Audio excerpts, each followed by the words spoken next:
સુરતની જીવાદોરી સમાન તાપી નદીમાં નવા નીર આવતા આહલાદક દ્રશ્યો જોવા મળી રહ્યા છે। સૂર્યપુત્રી તાપી નદી બે કાંઠે થતા સુરતીઓ પણ તાપી નદીનો અદ્ભુત નજારો જોવા ઉમટી પડ્યા। ચોમાસા દરમિયાન દક્ષિણ ગુજરાતનું કુદરતી સૌંદર્ય સોળે કળાએ ખીલી ઉઠ્યું છે। સુરતમાં છેલ્લા 15 દિવસથી વરસાદી માહોલ જામ્યો છે, જેના પગલે તાપી નદીમાં નવા નીરની આવક થઈ છે। તાપી નદી બે કાંઠે વહેતી થઈ છે।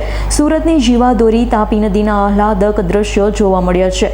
ઉકાઈ ડેમની સપાટીમાં વધારો થઈ રહ્યો છે, જેને લઈ ઉકાઈ ડેમની હાલની સપાટી 320.47 ફૂટ પર પહોંચી છે। તો સામે સુરત શહેર અને જિલ્લામાં પણ સતત વરસાદ થઈ રહ્યો હોય, જેને લઈ તાપી નદીમાં નવા નીર આવી રહ્યા છે, જેથી હાલ તાપી નદી બંને કાંઠે વહી રહી છે।